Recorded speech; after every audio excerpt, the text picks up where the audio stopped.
é sobre o casamento. Eu estava ali vendo os noivinhos. Ali achei muito original, né? Cada tema, botar algum objeto referente ao tema. E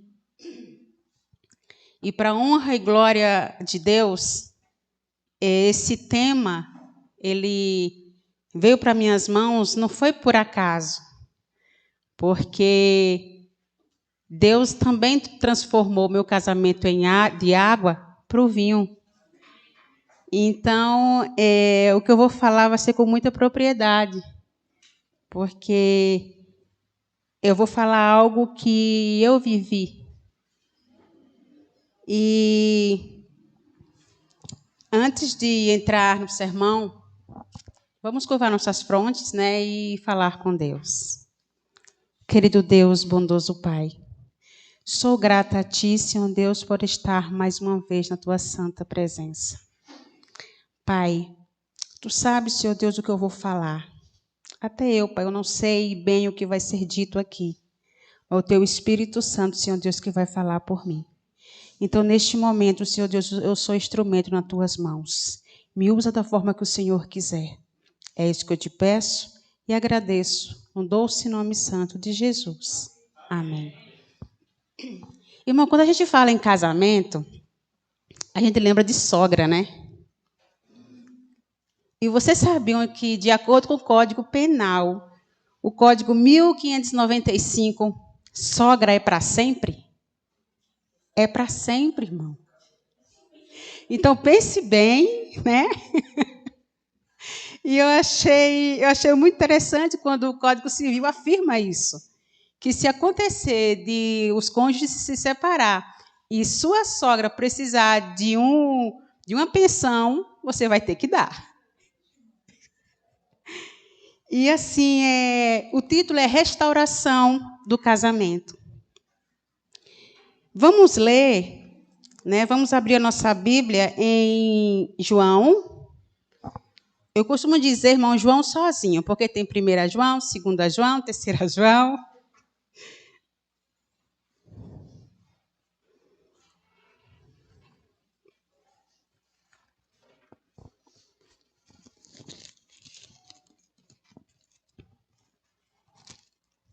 Todas acharam?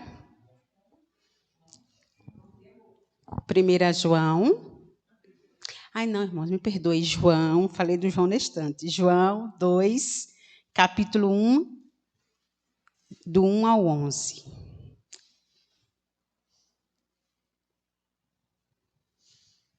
Todos acharam? As bodas em Caná da Galileia. 3 dias depois, houve um casamento em Caná da Galileia, achando-se ali a mãe de Jesus. Jesus também foi convidado com seus discípulos para o casamento. Tendo acabado o vinho, a mãe de Jesus lhe disse: eles não têm mais vinho. Mas Jesus lhe disse: mulher, que tenho eu contigo? Ainda não é chegada a minha hora. Então ela falou aos serventes: fazei tudo o que ele vos disser. Estavam ali 6 talhas de pedra, que os judeus usavam para as purificações, e cada uma levava 2 ou 3 metretas. Jesus lhes disse: enchei de água as talhas. E eles as encheram totalmente. Então lhes determinou: tirai agora e levai ao mestre-sala. Eles o fizeram. Tendo o mestre-sala provado a água transformada em vinho, não sabendo de onde viera, se bem que o sabiam os serventes que haviam tirado a água. Chamou o noivo e lhe disse: todos costumam pôr primeiro o bom vinho, e quando já beberam fartamente, serve o inferior. Tu, porém, guardaste o bom vinho até agora. Com este, deu Jesus princípio a seus sinais em Caná da Galileia. Manifestou a sua glória e os seus discípulos creram nele. Jesus disse: enchei as talhas. E eles as encheram totalmente. Então Jesus já terminou: tirai agora e levai-o ao mestre-sala. Eles o fizeram. Tendo o mestre-sala provado isso, viu que era o melhor do vinho. Infelizmente, estatísticas recentes apontam que 60% dos casamentos terminam em divórcio. E 35% não têm coragem de se separar, embora não vivam uma vida conjugal feliz. Agora eu pergunto, onde estão os sonhos, as alegrias, as conquistas e o amor da vida matrimonial? Irmãos, antigamente, nossas mães, nossas avós, era raro a gente ouvir uma separação, um divórcio. Porque naquela época, quando o casamento quebrava, tinha conserto. Hoje, quando o casamento quebra, joga-se fora. Aí eu pergunto, se você tem um carro, e o carro falta gasolina, não presta mais, não serve mais, você vai largar lá? Eu tenho certeza que não. Você chama o guincho, ou você pega um recipiente para o posto mais próximo, ou você pede alguém para puxar o carro, mas você faz alguma coisa. Não deixa ele lá onde ele acabou a gasolina, não é verdade? Bem assim tem que ser o nosso casamento. Se o combustível acabou, nós sabemos a quem recorrer. Deixando claro que quando fala que 35% não tem coragem de se separar, embora não vivam uma vida conjugal, nós sabemos que, pela Bíblia, nós só podemos deixar o nosso cônjuge se houver traição. Não havendo, não é obrigado que você conviva com ele, mas também a gente sabe que não pode casar-se com mais ninguém. Infelizmente, a gente vê hoje em dia, acordou um certo dia, acha que o amor acabou, aquela pessoa já não serve mais. Eu costumo fazer algo, irmão. Se acontece alguma coisa entre eu e meu esposo, que naquele momento nós estamos aflitos ou com algum problema, ou uma raiva que ele me fez, eu procuro lembrar o que foi que me fez me apaixonar por ele lá atrás. Porque, às vezes, a gente faz de um único momento uma vida inteira. Esquece das qualidades dele. Esquece aquilo que ele muitas vezes fez por nós. E vice-versa. Então, toda vez que você tiver raiva do seu esposo naquele momento, lembre das qualidades dele. Rapidinho a raiva passa. Eu falo isso por experiência própria. A chave do nosso estudo de hoje é um dos mais importantes da semana. E eu gostaria que você prestasse bastante atenção numa coisa. No versículo 5 do capítulo 2 do Evangelho de João, fala assim: Então ela falou aos serventes: Fazei tudo o que ele vos disser. Aí eu pergunto: será se nós estamos fazendo tudo o que o Senhor fala para nós fazermos? Nós sabemos que os conselhos de Jesus, eu aceito ou não, você aceita ou não. Temos esse livre-arbítrio para isso. Mas certamente, quando um casamento é a três, onde Cristo é o cabeça, as coisas funcionam. Antigamente, faz um tempo que a gente não faz isso, mas na minha casa, quando às vezes a gente colocava a mesa para almoçar ou jantar, a gente colocava um prato lá, um prato para Jesus, porque nós sabíamos que ele estava ali. E isso faz toda a diferença. Você entender que Jesus faz parte, que ele está em primeiro lugar no seu casamento. Irmão, hoje em dia, um casamento que Jesus não está presente, ele não funciona, ele não anda. Eu falo isso por experiência própria. Porque o meu casamento, ele foi andar, ele foi funcionar, ele foi ter combustível quando Jesus passou a ser o centro das nossas vidas. Outro detalhe muito importante. Vocês acham que alguém muda alguém?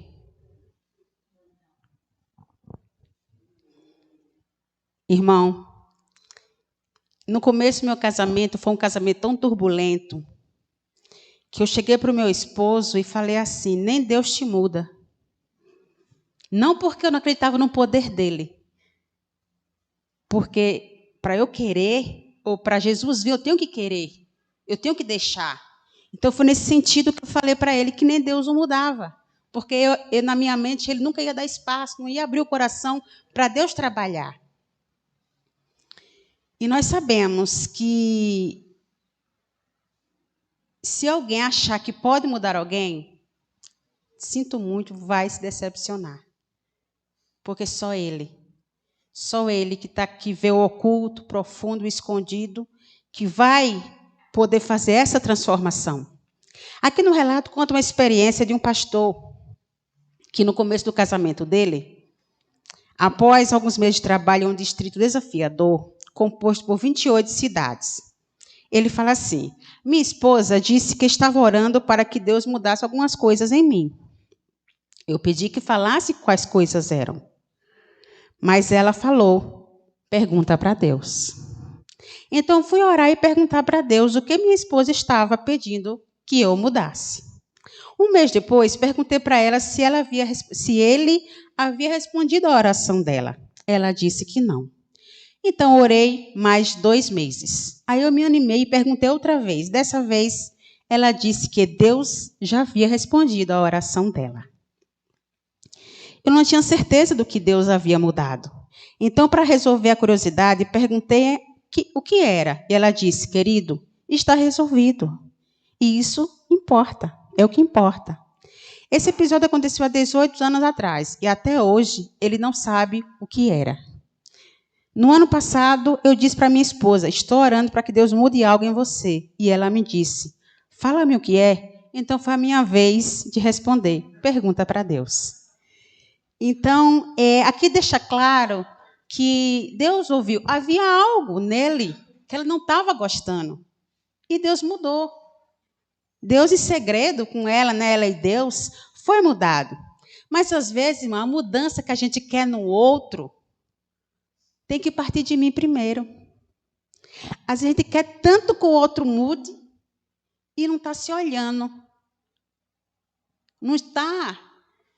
às vezes até reconhece as suas falhas, mas acha que não importa. Só que, além de só Deus mudar o cônjuge, o agente, eu costumo orar dessa forma, irmão. Senhor, que o Senhor faça uma faxina santa aqui dentro. Tira tudo que não provém de ti. Eu espero que sobre alguma coisa. Porque somos falhos, somos pecadores, irmãos. Eu costumo falar que se não fosse a graça de Cristo nas nossas vidas, seríamos uma desgraça. Porque a gente sabe de onde Ele nos tirou, não é verdade? E às vezes a gente esquece de olhar lá para trás, né, do que a gente era e do que a gente é hoje. Este pequeno verdadeiro relato que eu li agora acima, onde só Deus pode mudar o ser humano, só Ele pode mudar o esposo, a esposa, o filho, a filha, só Deus pode fazer feliz o seu lar ou o seu casamento. Uma coisa, irmão, que ao conhecermos a Jesus intimamente, conhecer, né? Não estou falando de ouvir falar, conhecer. E quando você pede para que Ele seja o primeiro na sua vida, automaticamente todas as lacunas dentro da gente, né, vão ser preenchidas. Sendo assim, nós não vamos precisar depender das atitudes de marido, de filho, de vizinho, de patrão, de patroa para ser feliz. Por quê? Porque Cristo está preenchendo todo espaço. Será meramente o complemento e não o fator principal. Porque tudo que precisa está em Cristo. Muitas vezes eu e você se frustra, porque depositamos nosso mundo nas mãos de pessoas. E sendo assim, dependemos delas para que meu dia seja bom ou ruim. E se você depositar inteiramente nas mãos de Cristo, pode ter certeza que seu dia será bom. E se não for tão bom assim, lá no final você vai entender e dizer: Senhor, obrigada por isso. Porque, irmãos, infelizmente, a gente costuma reclamar muito. Se está chovendo, reclama. Se está quente, reclama. Se está frio, reclama. Então, muitas das vezes, A gente esquece de agradecer até pelos momentos ruins. Porque eu tenho certeza que se tudo fosse bênção, se tudo fosse perfeito nas nossas vidas, a gente nem ia lembrar que Deus existe. Infelizmente, às vezes a gente faz de Deus emergência. Só na hora que o bicho pega é que eu lembro que Deus existe. Quando fala assim, nem mesmo os noivos e seus pais. Maria recorreu ao único que poderia resolver as coisas, transformar a situação. Ela não recorreu a outra pessoa. Maria sabia que apenas Jesus poderia restaurar a honra e a dignidade daquele casamento. Sabe qual é o nosso mal, irmãos? Às vezes, que está com problemas, a gente pede para a irmã do lado orar, pede para não sei quem orar, bate numa porta, bate em outra porta. O último refúgio, quando não tem mais para onde ir, você lembra que Deus está lá. E tem que ser o contrário. Primeiro Deus. Surgiu algum problema? Coloca nas mãos dele. Ele tem que estar em primeiro lugar. Na minha e na tua vida. Só Deus restaura a honra e a dignidade de um casamento. O que isso tem a ver comigo e com você? Assim como aquele casal se casando, que eram recém-casados, há muitos aqui hoje que precisam ter a honra e a dignidade de seus casamentos restaurados. Há casais que vivem de aparência, outros sofrem. Alguns encaram diariamente o desprezo, a opressão, outros estão certos que, ouvindo o amor, acabou. Assim como Maria, digamos a Jesus em humildade e também com intensidade, não há mais vinho. Jesus fará milagres em seu lar e em seu matrimônio. Que ele fez no meu casamento. E fará também no seu. A oração e a fé são a chave para a mudança. Com Maria, nos acheguemos a Cristo de forma simples e direta. Se orar, como diz Ellen White, no belíssimo Caminho a Cristo, é o abrir o coração a Deus. Ele já sabe o que você vai pedir. Mas é comunhão, é relacionamento, é intimidade. Tem gente que fala assim, não, mas eu não vou orar. Jesus já sabe o que eu vou pedir. Onde me faz lembrar uma passagem na Bíblia, irmãos, daquele do rei... Como é aquele rei que a gente estava falando lá em casa, que ele acrescentou 15 anos? Ezequias. Que ali foi aquele profeta, falou para ele que para ele colocar sua casa em ordem, porque ele ia morrer. E ali ele virou-se para a parede, clamou a Deus, e Deus acrescentou mais 15 anos. Então, quer dizer, a decisão de Deus, ele mudou naquele momento. Então, não é diferente na nossa vida. Às vezes a gente olha para a situação e acha que não tem mais jeito. Mas é só clamar. Porque Deus ele nos responde 3 formas. Sim, não e espere. E nós sabemos que o não de Deus é sempre o livramento. Porque ele vê o que a gente não vê, ele sabe o que a gente não sabe. E ali, quando a oração nos faz baixar, a oração nos faz Deus baixar a nós. Olha que privilégio, irmão. No meio de bilhões e bilhões de pessoas, quando você ora, ele, é a Tânia que está falando. É a Mara que está falando. Imagina. É como se ninguém mais na terra estivesse falando quando você fala. Imagina o privilégio que nós temos, irmãos. No meio de bilhões e bilhões de pessoas, quando a gente ora, minha filha está falando. Imagina o privilégio que nós temos e a gente não valoriza isso.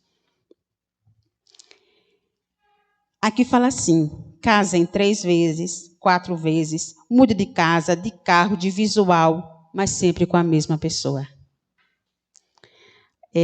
Dia 20 de março, eu fiz minhas bodas de cristal na minha casa. E também fizemos algumas renovações de voto.